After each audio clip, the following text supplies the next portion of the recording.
Three. And then in semester 4, they're out working in that environment. Not many of them choose housekeeping, most of them want to get on front desk, you know, but some of them have to do it, so that's the way it works. And surprisingly enough, in an international hotel, housekeeping is the biggest employer, but the students seem to want to be on front desk. I don't know why that is, can you imagine?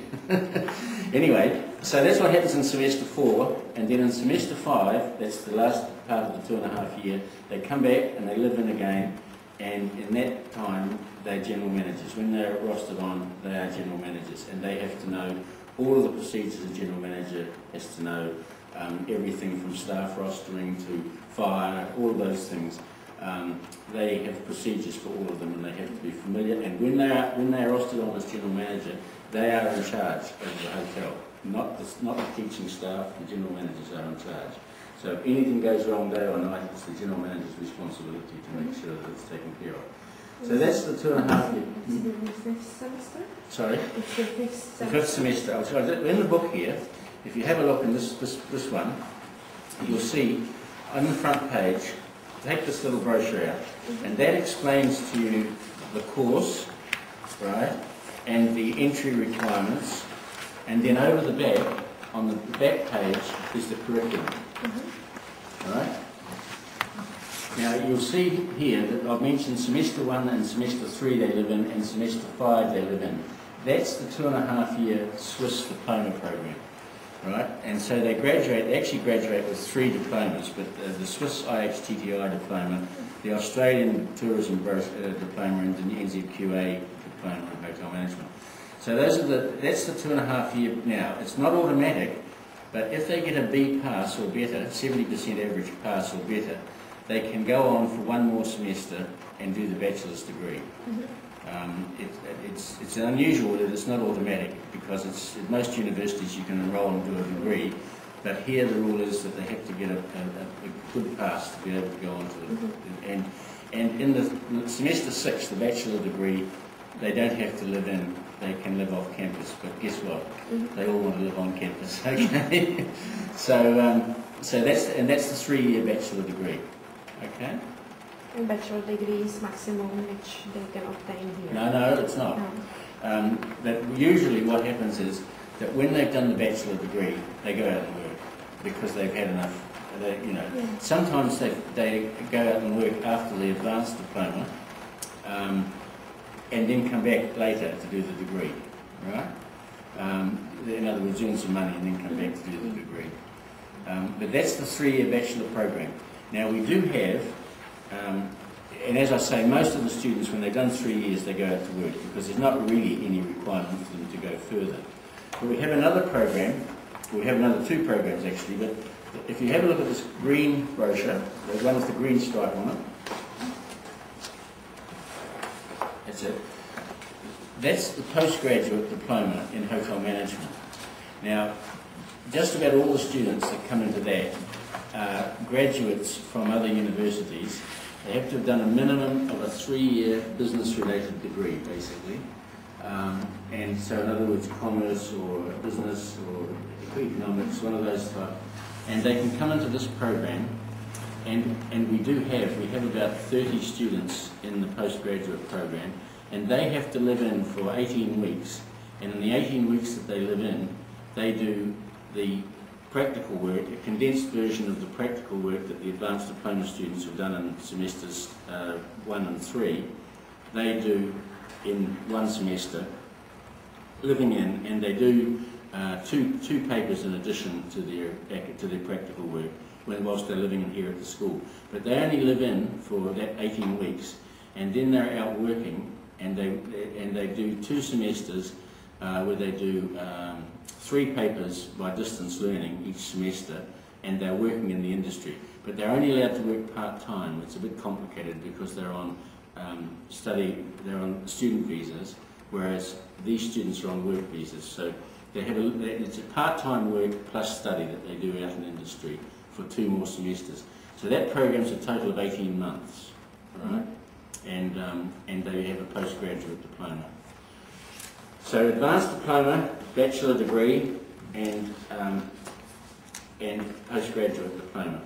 Now, there is one other program, and that's the, here it is, and this is called the First Diploma in Hotel Management with English. And this is for students that meet the entry requirements to come. That's it, you've got it, that one there. Yeah. This is for students who meet the academic entry requirements to come into the advanced diploma, but do not have the English. They have to have 6 academic IELTS to go into the advanced, or 550 TOEFL to go into the advanced diploma. Whereas they can come into this program at 4.5 IELTS minimum, and they usually have, we prefer them to have 5.5 IELTS. And this program used to be our English language school, but what we've done is we've changed it, and basically it's now a foundation program to prepare students to go into the advanced diploma. So we call it First Diploma in Hotel Management with English.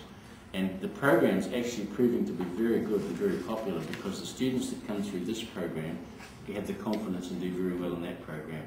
Whereas sometimes students that just meet the 6 academic IELTS and so on still struggle in the advanced diploma, because English is one of the major issues. And of course, being a Swiss program, the advanced diploma is a pretty intensive, when they're here, the 22 weeks is a pretty intensive 22 weeks.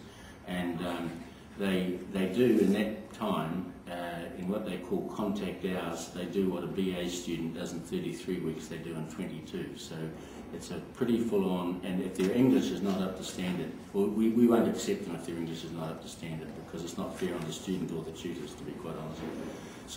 So this is a very sought-after program, the advanced diploma. We can't keep up with the demand for our graduates, and we've increased the size of the school to its capacity now. We can take 300 students living on campus, 100 year 1, year 2, year 3, basically, and the school is pretty much full just about every semester, and we still can't keep up with the demand for our graduates, which is great, In New Zealand, the other thing that we don't really sell or advertise, but the fact is that because of the fact that the industry requires all our graduates, it's an immigration thing as well, because students that come into the program go out working in the industry gets to know them, and if they have a job to go to when they graduate, and basically over 50% of our students are contracted to the major hotel chains before they even graduate. So if they have a job to go, if they're an international student and they have a job to go to, and they graduate from this course, they've got odds-on 99% chance that they'll get a 2-year work permit, and then during that time they qualify for permanent residency in New Zealand. So as to the Russians, the Indians, the Chinese, and so on, it's quite a major attraction. Okay. As a matter of fact, I don't think any of our Russian girls have ever gone back to Russia. I think one has, but that's by the by. But so the it has a growing, and as I say, we don't actually sell that, but it is a very much known in the industry that the chances of getting jobs at the end of it are pretty important to a lot of students coming here. I mean, we limit it. We won't take more than 20 students of any nationality. Because we have a rule of international students, we have a rule that says we won't have any nationality dominating campus. And sometimes, from a marketing viewpoint, it's a bit of a juggling act, because you're supposed to get your quota, but you're not allowed to have more than a certain number of any nationality. And the school overall is about 40% New Zealanders and about 60% international. We try and make it 50-50, but the New Zealanders are probably the hardest market to attract. But having said that, there is a growing number of them. Sort of the New Zealand psyche was such that they didn't really think this was a good move to come into this type of industry, because a lot of New Zealanders, we don't have big international hotels, if you understand, like they do overseas. We've got a growing number of them.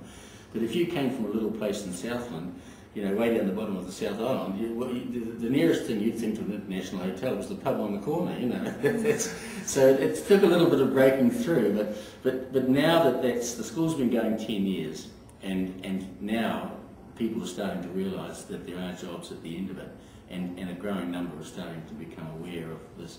Whereas to international students, very well known, as you can imagine. I mean, in Switzerland there's hotel schools on every street corner, aren't they, just about, so it's pretty popular in Europe. But the fee in Switzerland is much more higher than here.